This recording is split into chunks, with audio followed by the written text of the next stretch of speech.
I found out I was pregnant on a Wednesday. The kind of cold, rainy morning where everything feels heavier. Your coat, your mood, your breath. I'd taken the test on a whim. Not because I suspected anything, but because I had a leftover box from the months of trying that had bled into years of nothing. The 2 pink lines appeared faster than I could brace myself. I sat on the edge of the tub, holding the test like it was something fragile. Sacred. Terrifying.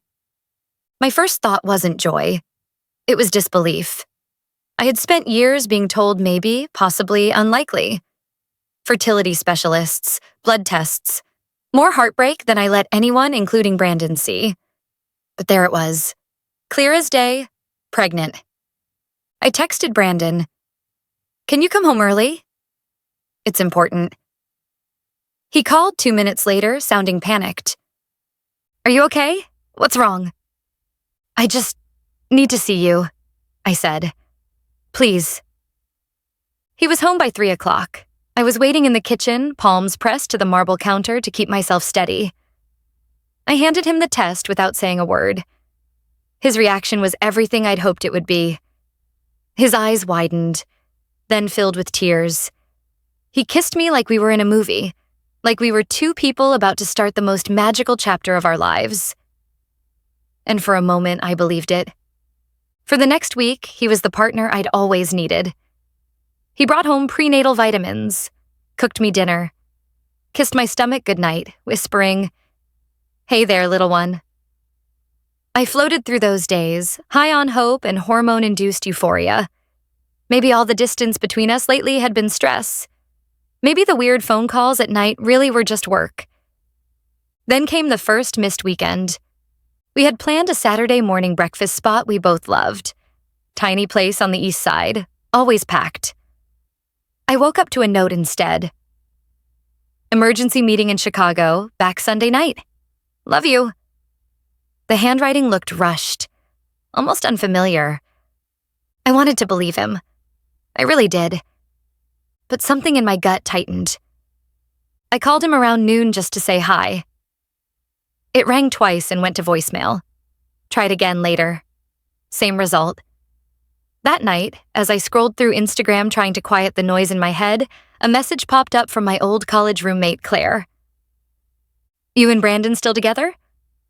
My stomach dropped. "Yeah, why?" She sent a screenshot without another word. Brandon, at a rooftop bar, arms slung around a blonde woman in a red dress. His face half turned away, but unmistakably him. That was the moment the fog lifted. The moment my world, which had felt so full and bright just hours before, cracked straight down the middle. I didn't cry. Not right away. Instead, I stared at the photo and whispered to the baby inside me, "It's just us now." The next morning, I stared at my ceiling long after the sun came up, feeling the baby like a phantom weight I hadn't earned yet. My body had changed, but my reality hadn't caught up. Brandon still hadn't returned my calls. The screenshot burned in my mind like it had been branded there. His arm around her, the way his body angled into hers like it was natural. Like I didn't exist. By noon, I had convinced myself to wait. To give him a chance to explain. Maybe it was old. Maybe she was just a friend. Maybe he was drunk. Maybe I was overreacting. Hormonal. Exhausted. I hated how quickly I defaulted to doubt. Of myself, not him.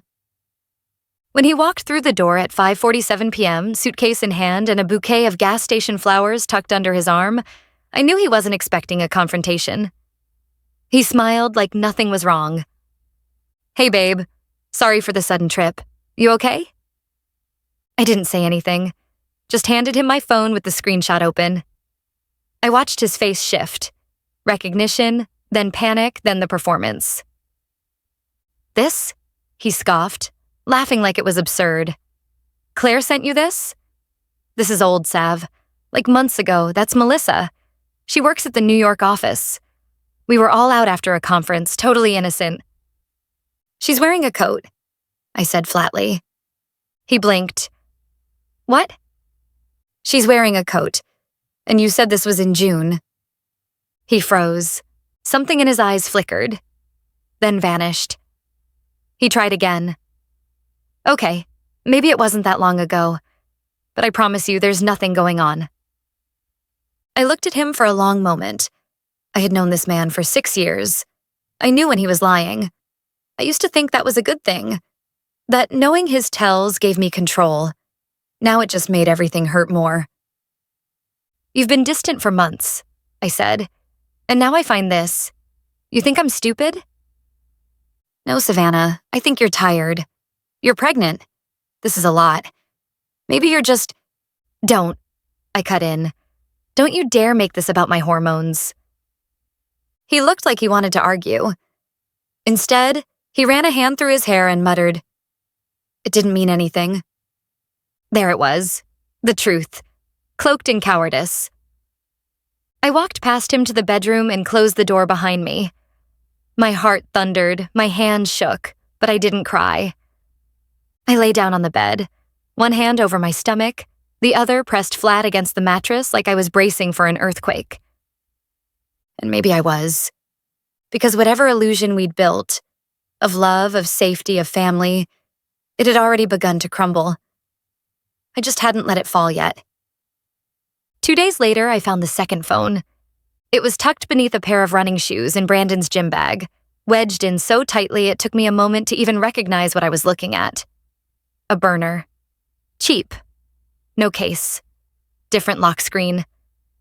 My first instinct was to put it back, to pretend I hadn't seen it. But then I remembered his words. It didn't mean anything. That coward's confession had shattered any trust I still clung to. So I unlocked it. No password. He hadn't even bothered to protect it. The screen lit up with a string of unread messages, names I didn't recognize. Women. So many women. A text from someone named Lacey.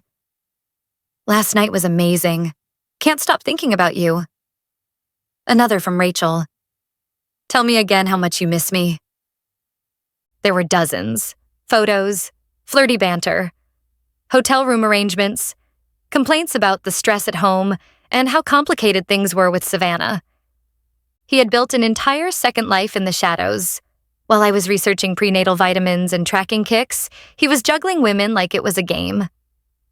I sat on the edge of the bed, holding the phone like it was radioactive. Part of me wanted to throw it through the window.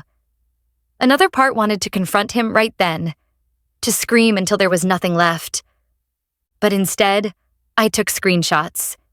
Every message, every picture, every name and date. I emailed them to myself, saved them in the cloud, and backed them up twice. I wasn't just angry. I was done playing fair. By the time he came home that night, I had already hidden the phone where he'd never find it. He kissed my forehead and asked what I wanted for dinner. I smiled and said, "Surprise me." He didn't notice anything different. Not the silence between my words. Not the way my eyes didn't soften when he smiled. Not the storm coiling just beneath my skin. He had no idea that every second he spent pretending nothing had changed, I was preparing for everything too. That night, I lay in bed staring at the ceiling, my hand resting protectively over the baby growing inside me. The world had shifted. What I thought was a partnership was a performance. What I thought was love was manipulation. But I wasn't helpless. Not anymore. Because now I had the truth. And the truth was power. The next morning, I woke up with clarity I hadn't felt in weeks. The kind of sharp stillness that follows a storm. Quiet, but not calm. Brandon was already gone, his usual scribbled note left on the counter. Morning meeting. Love you, B. I read it twice. That name, that sentiment. Both felt foreign now, like they belonged to someone else's story. I sat at the kitchen table and opened my laptop. If I was going to leave, I needed a plan. I wasn't just responsible for myself anymore. There was a baby in this equation. A baby who deserved stability, peace, and the kind of love that didn't come with hidden phones and empty apologies. The first thing I did was open a new bank account. Quiet, separate, under my maiden name. I'd used Brandon's accountant for years, let him handle the bills and transfers while I focused on freelancing and design clients. But no more. I started rerouting my income immediately. Small amounts first. Nothing that would raise suspicion, just enough to give me room to breathe. Next came the documents: birth certificate, insurance paperwork, health records. I scanned and saved everything to a drive that only I had access to. Then I drove across town to my mother's house under the guise of a surprise visit. I hadn't told her what was happening yet. I couldn't. Not until I had something concrete to stand on. But I asked to store a box of old art supplies in her basement. She didn't question it. Inside the box, all the originals, every legal document I'd ever owned, now safe from Brandon's reach. That night, I couldn't sleep.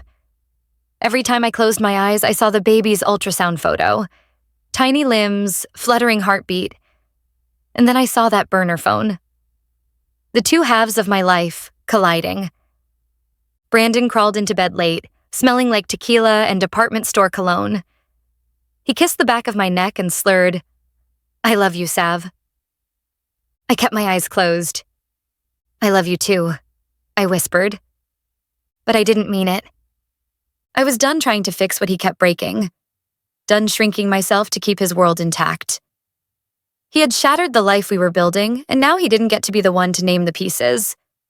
From that night on, I spoke to my baby differently. "It's me and you now," I said softly, one hand resting on the curve of my belly. "And I promise, no matter what happens, you'll carry my name, not his." 2 weeks later, we sat side by side in a dimly lit ultrasound room, Brandon gripping my hand like he still belonged there. The sonographer moved the wand over my stomach, narrating in a calm, practiced voice as our baby flickered onto the screen. I stared at the image, heart pounding, while Brandon leaned forward, smiling like a man who had nothing to hide.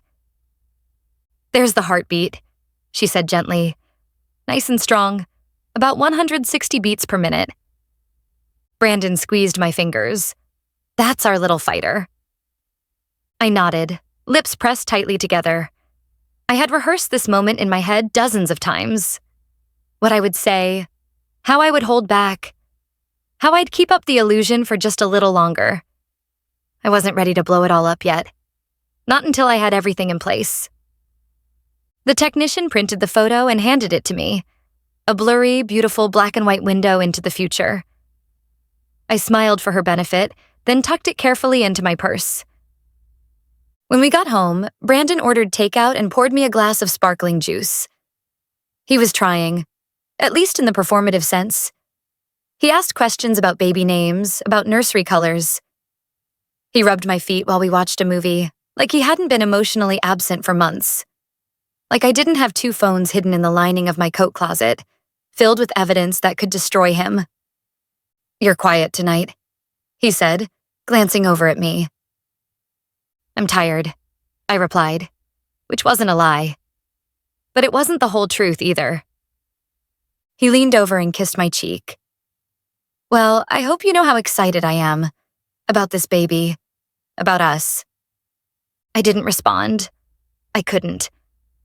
Instead, I excused myself and went into the bathroom, locking the door behind me. I stared at my reflection in the mirror. The dark circles under my eyes, the swell of new life beneath my sweatshirt, and whispered, "You won't grow up thinking this is love." The next morning, while Brandon showered, I called my lawyer. "I want to know what my rights are," I said quietly, pacing the living room. "If I want to give my baby my name, and not the father's." The woman on the other end didn't flinch. "That's your decision. You're unmarried, correct?" "Yes." "Then, unless he establishes paternity and petitions for rights, the baby's name is entirely up to you. You can list your last name on the birth certificate. He doesn't even need to be there." I thanked her and hung up, heart pounding with a mix of fear and power. Because in that moment I knew. This wasn't just a breakup. This was a reclamation. And the name I chose wouldn't just be mine. It would be a legacy. I began moving in silence. There was no dramatic showdown, no suitcase flung down the stairs. just quiet preparation. 1,000 little decisions made in the dark while Brandon snored beside me. Every lie he told, I matched with a layer of strategy. Every absence became an opportunity. I started with passwords, changing mine, locking down my accounts, scrubbing him from anything that mattered. I created a separate email address for baby-related things, doctor appointments, registry updates, birth plan notes. I listed myself as sole parent on every form I could. I even booked a prenatal class under my maiden name. It felt strange at first, erasing him so completely, but also right. At work, I stayed late on purpose. I took on more clients, bulked up my savings. My boss noticed, even pulled me aside to ask if I was doing okay. "You're glowing, but you're working like you're on fire," she joked. I just smiled, trying to build something solid. The hardest part was pretending. Brandon had slipped back into routine, like nothing had happened. He asked about baby showers, sent Pinterest links for nursery themes. It was all performance, and I let him perform. I even laughed when he suggested we name the baby after his grandfather. "Or we could do something totally new," I replied, voice even. He didn't notice the edge in it. He never noticed anything unless it affected him. By mid-January, I had booked a doula, chosen a hospital, and drafted a will, just in case. I also wrote a letter to my baby. I kept it tucked in my nightstand. A promise in ink. "You are already loved, not because of who created you, but because of who will raise you. You won't carry the weight of his mistakes, only the strength of my name." One night, Brandon came home with a onesie that read, "Daddy's Little Star." He held it up proudly, as if he hadn't betrayed every version of that title. I took it, folded it neatly, and placed it in the drawer that held all the things I wouldn't be keeping. "You're really quiet lately," he said. "I've just been thinking a lot," I answered, which was the truth. About names, about bloodlines, about how the people who help bring you into this world aren't always the ones who stay in it. Brandon kissed my forehead and went to bed early. I stayed up, rubbing my belly, whispering to the life growing inside me. "We don't need him," I said softly. "We're building something better." And in the silence that followed, I finally started to believe it. It was a rainy Saturday when the baby shower invitation arrived. Except it wasn't mine. It was a mutual friends event, someone from Brandon's extended circle I barely knew but had seen at parties over the years. The kind of person who always hugged too long and remembered birthdays out of obligation, not affection. She'd invited me to her sister-in-law's baby shower, said she'd love to see me and catch up. I almost deleted the message. But then I saw the name, Lacey. I froze. Lacey was one of the women whose texts I'd found on Brandon's second phone. "Last night was amazing. Can't stop thinking about you." That Lacey. I stared at the screen for a full minute, heart thudding in my ears. I clicked into her Instagram. Private, of course. But her profile picture told me enough. Blonde, red dress, rooftop smile. The woman from the photo Claire had sent. I shouldn't have gone. Every voice of reason in my head told me to decline, to stay far, far away. But curiosity has a way of convincing you that proximity is power. So I RSVP'd. Yes, I wore black. No frills, no bump-hugging maternity dress. Just something clean, simple, strong. My armor. I walked into the cafe like I belonged there, because I did. More than she ever would. The room was pastel and dripping in faux joy. Ribbons and floral centerpieces. Glasses of pink lemonade. People I hadn't seen in years lit up when they saw me. "Savannah, look at you." "Oh my God, you're glowing." I smiled, hugged, accepted compliments I didn't feel. Then I saw her. Lacey was laughing with a friend near the mimosa bar. She was tiny, polished, the kind of woman who probably referred to her dog as her fur baby. And then she turned sideways, and I saw it. She was pregnant, not bloated, not too much brunch. Pregnant. I stared for a second too long before looking away. The room felt suddenly too small, like the walls were inching inward. I poured myself a lemonade and found a seat near the window, trying to collect the scattered pieces of my calm. I didn't confront her. Not yet. Instead, I listened. Overheard snatches of conversation, compliments about her strength, a comment about how well Brandon's handling things. My blood ran cold. They knew. Or at least she knew. Brandon hadn't just been cheating. He had been starting another life. Another baby. Another woman to lie to. I left before cake was served. No dramatic exit. No tears. Just quiet, measured steps out the door. By the time I reached my car, the sky had opened into a full downpour. I sat in the driver's seat, soaked in silence. I wasn't just dealing with betrayal anymore. I was dealing with war. And I would not be the one who lost. I didn't sleep that night. I lay in bed, staring at the ceiling, Brandon slow, even breathing beside me like a ticking bomb. My fingers rested on the swell of my stomach, the baby kicking softly, as if sensing the tension bleeding through my skin. Another baby. I kept saying it to myself in the dark, like repetition would dull the sting. But it didn't. If anything, it made it sharper. He hadn't just lied to me. He had duplicated me, replaced me, built a second version of this life. One he could control, one that didn't ask questions. And Lacey had no idea who I was. That was the part that hit hardest. She hadn't looked at me twice at the shower. Hadn't stiffened, hadn't flinched. She didn't recognize me. Because he hadn't told her. Which meant he was still lying to her, too. Some twisted part of me wanted to call her, to lay it all out like evidence on a courtroom table. But what would that solve? She wasn't the architect of this betrayal. She was another victim, another woman being fed the same lines I'd swallowed for far too long.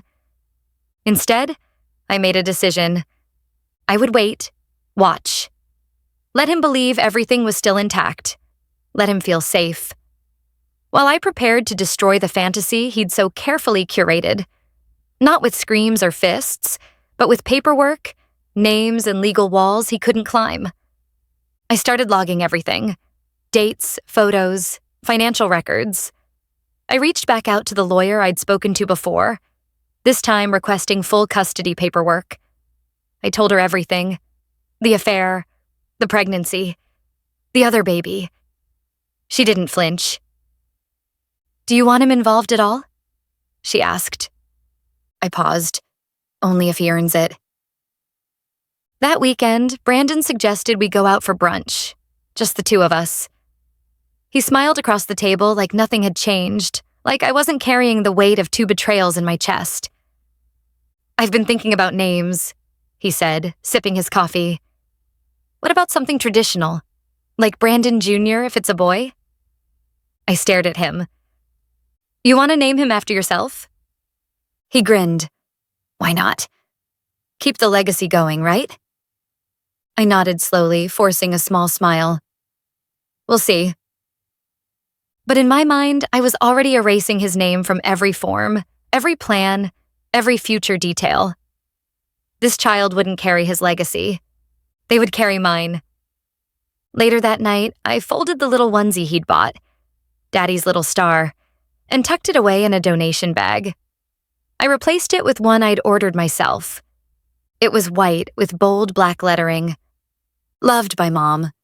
No mention of Dad, no illusions, just truth. And that truth would follow us into every room he never got to enter. Brandon didn't notice the shift. He thought the silence meant forgiveness, that the lack of slammed doors and raised voices was some kind of truce. What he didn't understand, what men like him never understand, is that silence doesn't always mean surrender. Sometimes it's strategy. After the brunch, he seemed lighter, like he believed the worst was behind us. He brought home takeout, offered back rubs, and even suggested we tour daycare centers together. I let him. Let him think he was still in control. Let him play the part of the reformed man while I watched from the sidelines, documenting every lie he didn't know he was still telling. He'd started leaving his burner phone at the office. Probably thought hiding it was enough.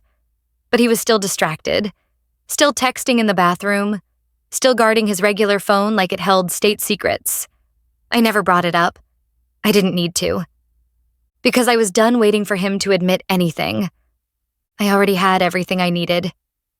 Then, one night, he came home late. Again. His tie was loose, his breath sour with the smell of whiskey and someone else's perfume. I was curled on the couch, robe pulled over my belly, reruns playing in the background.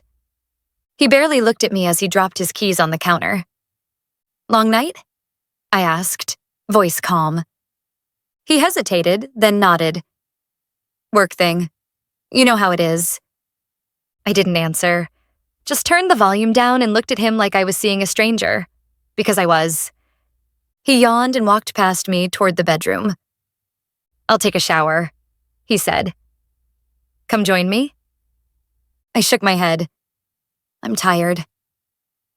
He shrugged, disappearing down the hallway without another word. The door clicked shut. That was the moment I decided I was done waiting. The next morning, I texted my lawyer. I wanted everything finalized before the birth. Custody paperwork, name registration, child support filings, all of it. She didn't ask questions, just sent back a checklist and told me she'd make it happen. I also scheduled a meeting with my doctor. I requested my birthing plan be updated to list me as a single parent. No visitors unless I approved.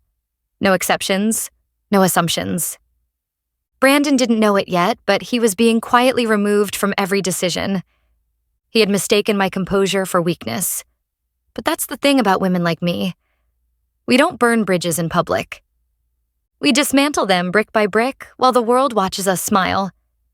And by the time he realizes what's missing, we're already standing on the other side. With everything. The name decision came to me in the middle of the night. I was lying awake, one hand resting on the gentle curve of my stomach, the other scrolling aimlessly through a baby name app. Not for suggestions, I already knew. But I guess part of me was looking for confirmation, reassurance that choosing my name over his wouldn't make me bitter or vindictive. But it didn't feel bitter. It felt like claiming what was already mine. I closed the app, opened my notes, and typed it out. First name, Avery. Last name, Cole. No hyphen, no Matthews, no room for his legacy to trail behind mine like a stain. Avery Cole. Strong, uncomplicated, unapologetic. The next morning, I scheduled the final appointment with the lawyer. We met in her office on the 5th floor of a quiet building downtown. Everything smelled like fresh paper and strong coffee. She slid the documents across the desk and pointed to the signature line. "Once this is notarized, the birth certificate will be processed with your name only," she said gently. "If he wants to challenge it, he'll have to establish paternity and go through the courts. But based on what you've told me, I doubt he'll want that kind of spotlight." I signed. And just like that, the baby would be mine. Not legally his, not emotionally his, not symbolically his. Brandon didn't even notice the shift. That night, over takeout and baby name chatter, he floated another suggestion. Some masculine, legacy-driven name I don't even remember now. He looked so proud of himself, so sure we were still building a future together. I sipped my water. "That's nice," I said. "But I've been thinking about something more modern. Gender neutral. Like Avery." He wrinkled his nose. "Sounds kind of bland." I smiled politely. "Well, luckily we've got time." He had no idea he was already irrelevant to the conversation. Later that night, he dozed off on the couch, snoring softly through the final credits of some forgettable Netflix movie. I sat beside him, laptop open, finalizing the hospital forms. Under father's information, I left the space blank. Not unknown, not absent. Just blank. A clean slate. For the first time in months, I felt something like peace. Because this child would not carry the burden of his betrayal. They would carry the name of the woman who chose to protect them, even in the middle of heartbreak. And that name was mine. The invitation came through a group text I wasn't supposed to be in. Some cousin of his, one I'd met maybe twice, accidentally added me to a thread titled J and B Gender Reveal Prep. I stared at the screen in disbelief. A pastel explosion of messages followed. Cake orders, balloon colors, party favors, and photos. A sneak peek of the venue. The country club Brandon's parents always bragged about. The same place they said was too expensive for our wedding. But what stopped me cold was the caption under one photo. Can't wait to celebrate baby Matthews with all our favorite people. I wasn't sure which stung more. The fact that he was throwing a gender reveal for a child he fathered while I was pregnant, or the fact that he'd used the same last name I was about to erase. That night, Brandon came home humming, tossing his keys into the bowl like he hadn't just detonated the last ounce of my patience. "You're in a good mood," I said, wiping down the kitchen counter. "Just had a productive day. Client dinner ran late. You know how it is." He kissed my cheek like I was furniture and headed to the bedroom. I followed him. "So, who's J and B?" I asked casually. He paused. "What?" I held up my phone, showing the group text. Color drained from his face. I don't know how you... Look, it's not what it looks like." "No?" I said. "Because it looks like you're planning a party to celebrate the baby you made with someone else, while still living in my house, with our child growing inside me." He opened his mouth, but I was already walking out. I didn't cry. I didn't scream. I drove to my mom's house and sat on the porch with a mug of peppermint tea, watching the sun dip below the horizon. Then I made a choice. Not to hide. Not to swallow it down and suffer in silence. I posted the ski photo again, the one I had taken a month earlier in the mountains. The caption this time was simple. "Avery Cole and I are doing just fine. Thank you for asking." No hashtags, no mentions, but it caught fire. Within hours, mutual friends, coworkers, and distant family were texting me. Screenshots circulated faster than I could open them. Apparently, the Matthews family didn't take well to surprises, especially not ones that pulled attention from their carefully planned photo ops. I heard Brandon's party went ahead as scheduled, but the main topic wasn't the color of the cake. It was me.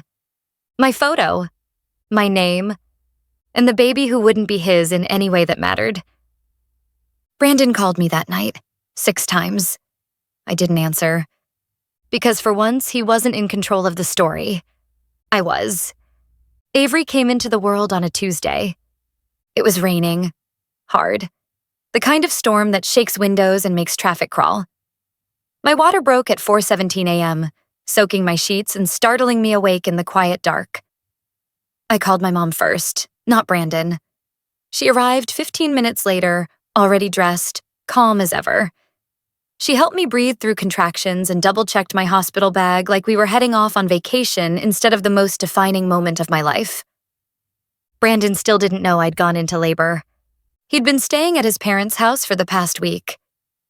After the gender reveal meltdown and my quiet refusal to engage, he stopped pretending we were still a couple. He left without much of a fight. Just a short text. "Maybe we need space." I never responded. By the time we reached the hospital, I was 6 centimeters dilated. Nurses rushed me through triage and into the delivery room. The staff had already been briefed. No father listed, no automatic visitor access. My birth plan was clear. Only those I approved would be allowed in. Labor was brutal. Hours of pain that felt like it stretched into days. But through all of it, my mom never left my side. She held my hand. She wiped my forehead. She whispered, "You're doing this, baby. You're doing this." And then, at 2:42 p.m., Avery was born. Tiny, screaming, alive with more energy than I thought something so small could hold. They placed them on my chest, and I wept. Not just because they were beautiful or healthy or mine, but because in that moment I felt whole again. Like everything broken had finally rearranged itself into something stronger. The nurse asked about the name. Avery Cole, I said clearly. First and last. She smiled. Beautiful choice. I signed the birth certificate before Brandon could even find out what hospital I was at. There was no line for his name, just mine. No hesitation, no space for guilt. Later that evening, I turned my phone back on. 10 missed calls, a handful of texts. From Brandon, why didn't you tell me? You really kept me from the birth of my own child? This is unforgivable, Savannah. But what he didn't understand, what he still refused to see, was that he had already missed the birth. Not just of Avery, but of me. Of the version of myself that no longer waited for apologies, no longer explained her boundaries, no longer carried the weight of his guilt. I held Avery against my chest, their tiny fingers curling instinctively around mine. We're okay, I whispered. We're more than okay. And in that sterile, quiet hospital room, I finally exhaled. Because they had my name. And that name meant freedom. Brandon showed up at the hospital the next morning. I knew he would. His ego wouldn't allow him to stay away. Not when the world now knew Avery existed and he hadn't been part of the story. He didn't knock, just stormed in behind a nurse who looked apologetic the moment she realized what she'd allowed in. He was angry, red-faced, jaw clenched, that fake wounded pride he wore whenever he was about to make a scene. You had the baby, he said, voice tight, and didn't even tell me. I kept my eyes on Avery, who was asleep in my arms, wrapped in a soft white blanket with their tiny lips pursed in a peaceful dream. My mother stood by the window, arms crossed, silent but present like the steel backbone I had always known her to be. I didn't think you'd want to miss your other baby's reveal party, I said calmly. He flinched like I'd slapped him. You don't get to do that, he snapped. You don't get to shut me out and pretend like I don't matter. I finally looked up at him. You shut yourself out the moment you lied. The moment you made a child with another woman while I carried yours. His eyes flicked down to the birth certificate folder on the tray beside the bed. I want to be on it, he said. The name, I'm the father. No, I replied, my voice steady. You're a father, biologically. But being the father, that's earned. You don't get to make that call. I already did. He stood there breathing heavy, like he couldn't believe the world had turned without his permission. Like he thought I'd be weak in that bed, postpartum and pliable, still holding on to the ghost of who we used to be. But I wasn't. I was a mother now. A mother who had survived betrayal, heartbreak, and childbirth. Without him.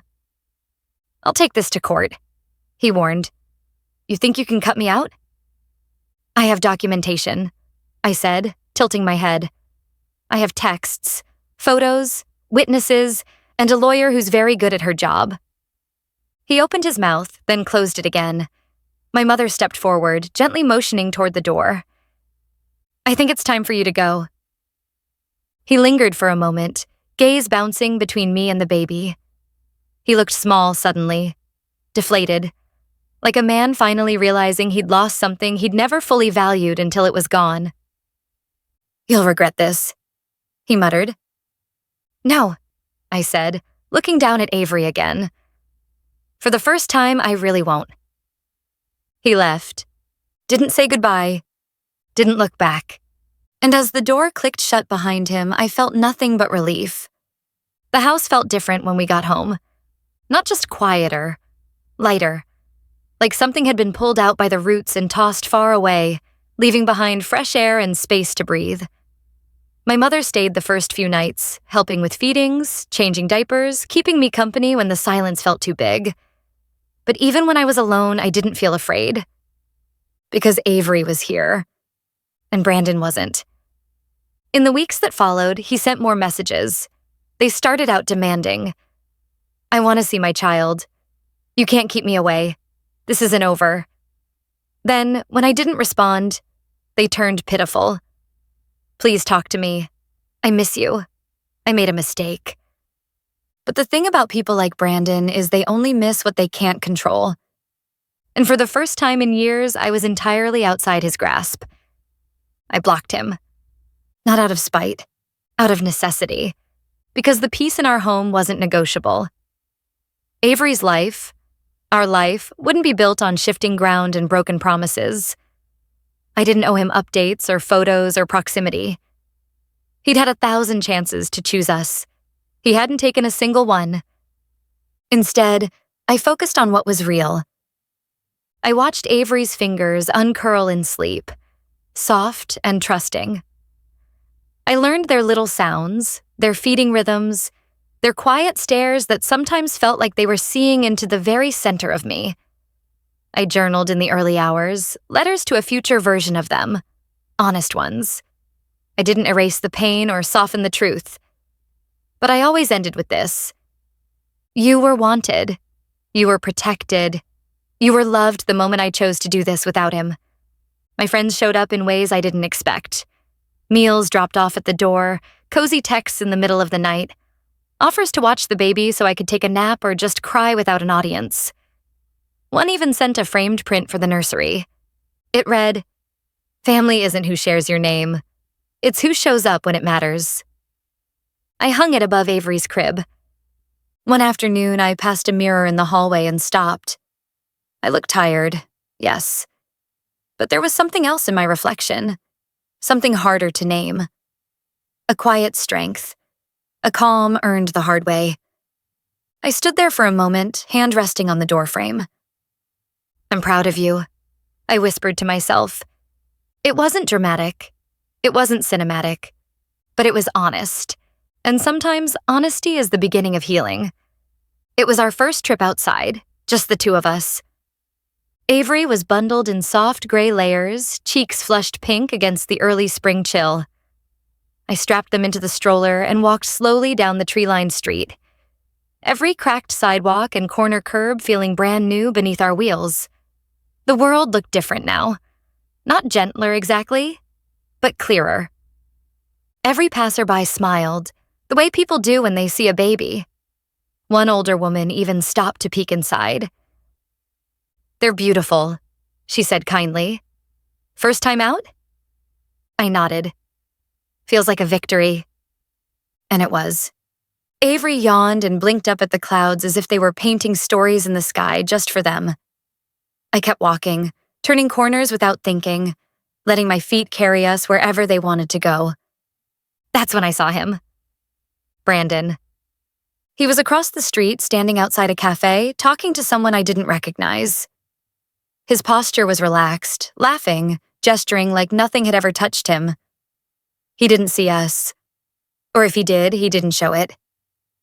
I didn't flinch. I didn't hide. Instead, I adjusted Avery's blanket, leaned down and whispered, "We don't cross the street for ghosts." And we kept walking. It was a small moment, barely a scene at all, but it marked a shift inside me. There was no anger anymore, no urge to confront, to argue, to make him see. I didn't need his regret. I didn't need closure from a man who'd never known how to keep a door closed to begin with.